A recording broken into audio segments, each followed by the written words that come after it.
யாரிடத்தில் அறிக்கை பண்ணணும்? தன்னுடைய பாவங்களை யாரிடத்தில் அறிக்கை பண்ணணும்னா தேவன் ஒருவரிடத்துல தான் நம்ம பாவத்தை அறிக்கை பண்ணணும். மனிதர்களிடத்தில் பாவத்தை அறிக்கை பண்ணக்கூடாது. மனிதர்களிடத்தில் பாவத்தை அறிக்கை பண்ணக்கூடாது. நான் ஏன் இவ்வளவு ஸ்ட்ராங்கா சொல்லுகிறேன் என்றால், நானும் மனிதன், பாவத்தை அறிக்கை பண்ணுகிறவன் மனிதன்.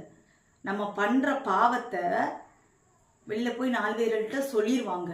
இவன் இந்த பாவத்தில் இருக்க, இந்த பாவத்தில் இருக்கிறான்னு சொல்லி என்ன செஞ்சிருவாங்க அப்படின்னா சொல்லிடுவாங்க. மனுஷன் தானங்க, எல்லாருமே மனுஷன்தான். தேவன் ஒருவர் தான் பாவங்களை மன்னிக்க தயவிருத்த தேவன்.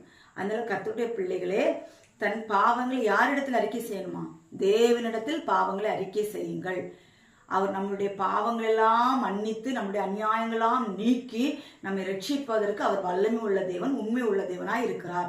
அதனால நீங்க பாவங்களை யார்கிட்ட அறிக்கையிடணும்னா தேவனிடத்தில் மாத்திரம்தான் பாவத்தை அறிக்கையிடுங்கள். இயேசுவின் நாமத்தினாலே பரிசுத்த இரத்தத்தால் நம்முடைய பாவங்கள் என்ன செய்யப்படும்? கழுவப்படும்.